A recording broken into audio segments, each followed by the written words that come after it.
परमेश्वर के धन्य नाम की महिमा हो। प्रभात मनन के सत्र 1316 में आपका स्वागत करता हूं। आइए आज का मनन के लिए हम पढ़ते हैं पहला तीमुथियुस अध्याय 3 पद 1। ये बात सत्य है कि जो अध्यक्ष होना चाहता है वो भले काम की इच्छा करता है। पुनः मैं आपको याद दिलाना चाहता हूं कि इफिसुस की कलीसिया में अगुवे के रूप में सेवा करने वाला अपना शिष्य तीमुथियुस को इस पत्री के द्वारा प्रेरित पौलुस समझा रहा है कि झूठे शिक्षकों के द्वारा जिन समस्याएं कलीसिया में हो रही है उसका समाधान कैसे किया जाए।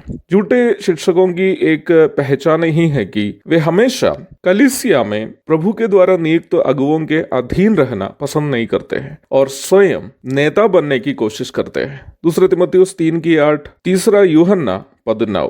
तो इफिसुस में भी ऐसे कई झूठे शिक्षक थे जो तीमुथियुस का नेतृत्व का अंगीकार करने के लिए तैयार नहीं थे और स्वयं कलीसिया का अध्यक्ष होने के लिए चाहते थे। दूसरा अध्याय का अध्ययन करते वक्त इन बातों को मन में रखते हुए यदि हम अध्ययन करेंगे तो समझने में कोई कठिनाई नहीं होगी। दूसरा अध्याय की पहली पद जो हम प्रारंभ में पढ़े, प्रेरित पौलुस की रचना शैली की सुंदरता का एक अत्युत्तम दृष्टांत भी है। एक नकारात्मक विषय को वह सकारात्मक तरीके से समाधान करने की कोशिश कर रहा है। Apostle Paul is trying to solve a pessimistic subject in an optimistic way। मेरी समझ से पौलुस की सकारात्मक मानसिकता के ही कारण से वो ऐसा कर पा रहा था। झूठे शिक्षक लोग गलत तरीके से नेतृत्व में आने की कोशिश कर रहे हैं। उस विषय के संबंध में लिखते वक्त पौलुस उन झूठे शिक्षकों की चाहत को सकारात्मक रंग देते हुए कह रहा है कि जो अध्यक्ष होना चाहता है वह भले काम की इच्छा करता है। मतलब पौलुस तीमुथियुस से कह रहा है तीमुथियुस,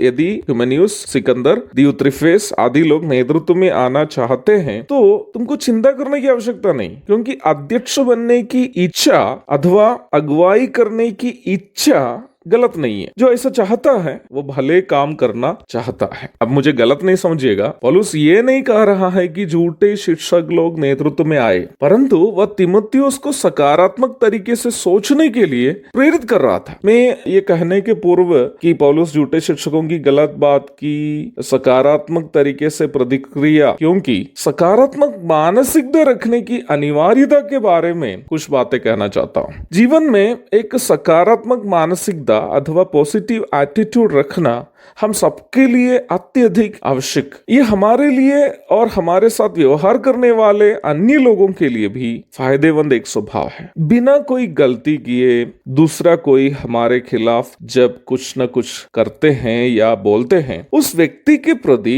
एक नकारात्मक भावना अथवा नफरत की मानसिकता हम सबके अंदर में स्वाभाविक रूप में उत्पन्न होती है। वो नकारात्मक मानसिकता अथवा नेगेटिव एटीट्यूड धीरे धीरे बढ़ते हम भी उसी तरह व्यवहार करने लगते हैं जैसे उस व्यक्ति हमारे खिलाफ किया है। जब हम भी ऐसा ही करने लगते हैं जैसे अगला हमारे खिलाफ में किया, तो हम दोनों में कौन सही है? कोई नहीं, क्योंकि दोनों एक दूसरे के प्रति बुराई ही कर रहे हैं। मेरे अंदर भी इस प्रकार के आदत पहले था। मैं प्रभु से प्रार्थना करते करते इस प्रकार की नकारात्मक मानसिकता से बचने की कोशिश की और अभी भी कोशिश कर रहा हूँ। हाल में मैं अपना एक मित्र चंद्रमित के साथ एक जगह खड़ा था। वास्तव में मैं उनकी मम्मी को मिलने के लिए उनके घर गया था और जैसे ही उनके घर से बाहर निकला, मैंने देखा कि उनके फाटक के बाहर रोड के किनारे एक नेपाली मूल का भाई मोमो बेच रहा है। मुझे मोमो बहुत पसंद है। मैंने सोचा कि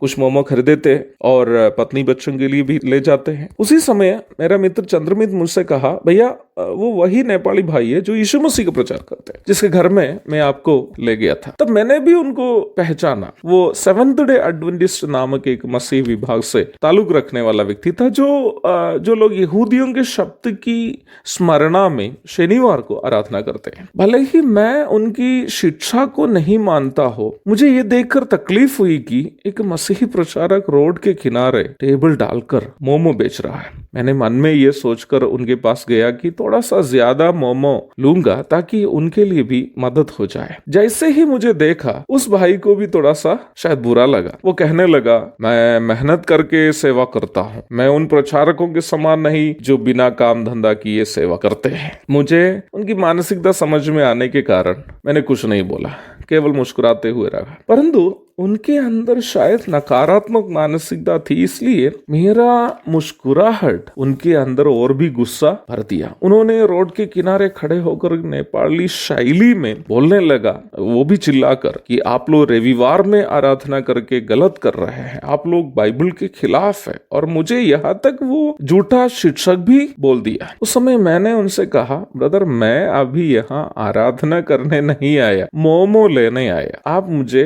10 प्लेट मोमो दीजिए। मोमो बनाने के बीच में भी वो भाई रविवार में आराधना करने वालों की आलोचना करते रहा। इस समय मेरा मित्र चंद्रमित को थोड़ा सा जोश आया, क्योंकि वो मुझे 2006 से जानता है। उन्होंने मुझसे कहा, भैया हंसते रहने से नहीं चलेगा, इनको आप जवाब दीजिए, रविवार की आराधना सही है या शनिवार की। मुझे लगा कि चांदी से वहां से बचने की मेरी योजना फेल हो रही है। चंद्रमित हम पर दबाव देते रहा। मैंने उस समय मोमो भाई से पूछा, भाई मुझे नया नियम से एक पद दिखाइए कि पहली शताब्दी की कलीसिया शनिवार में आराधना करती थी। एक क्षण उस भाई का सुंदर गोरा चेहरा मोमो का छिलका जैसे हो गया। उन्होंने हिम्मत नहीं हार कर तुरंत बोला, भैया यहाँ अभी बाइबल नहीं है, घर में होता तो मैं आपको दिखाता। मैंने मोबाइल निकाल कर बोला, आप पद बताइए ना, मैं निकालता। वो बुरी तरीके से फंस गया था, फिर भी हिम्मत जुटा कर कहा, उत्पत्ति में है, परमेश्वर ने 6 दिन में सृष्टि करके 7वां दिन विश्राम किया। मैंने फिर कहा, ब्रदर मेरा प्रश्न यह है कि आप मुझे कोई ऐसी पद दिखाएंगे कि पहली शताब्दी की कलीसिया शनिवार में आराधना करती थी। चंद्रमित थोड़ा बहुत बाइबल जानता था, क्योंकि उन्हीं के घर में मैं परिवार के साथ 4.5 साल तक रहे। उन्होंने मोमा का दाम मुझे देने नहीं दिया, कहा कि वह खुद दे देंगे। निकलते वक्त मैंने फिर मुस्कुराते हुए मोमो बेचने वाले भाई से कहा, ब्रदर मुझे आपसे बात करके अच्छा लगा। उन्होंने भी कहा, सर फिर आइएगा। चंद्रमित भी खुश थे, क्योंकि एक विवादास्पद बात खुशी से ही समाप्त हो गई। इसमें फायदा क्या है? इसमें फायदा यही है कि इस चर्चा में सम्मिलित किसी के बीच में ना दुश्मनी पैदा हुई, ना ही कोई झगड़ा, और वहां से विदा होते वक्त सभी की मानसिकता बिल्कुल सकारात्मक ही थी। प्रेरित पौलुस यहाँ एक बहुत ही कठिन विषय को सकारात्मक तरीके से समाधान करने की कोशिश कर रहा है, और यही शिक्षा अपने शिष्य को भी दे रहा है, ताकि झूठे शिक्षक लोग अपनी गलती को समझ भी जाए, और साथ ही साथ तिमुथियुस और उन झूठे शिक्षकों के बीच कोई दुश्मनी भी ना हो। काश कलीसियाओं में समस्याएं जब होती है, अगुवाई करने वाले लोग सकारात्मक मानसिकता से उसका समाधान करने की कोशिश करते, तो कोई भी समस्या का हम आसानी से समाधान कर पाते। प्रभु दया करे इस विषय का और गहरा अध्ययन हम कल करेंगे। तब तक के लिए आपसे विदा हो जाता हूँ। प्रभु के धन्य नाम की महिमा हो। आमीन।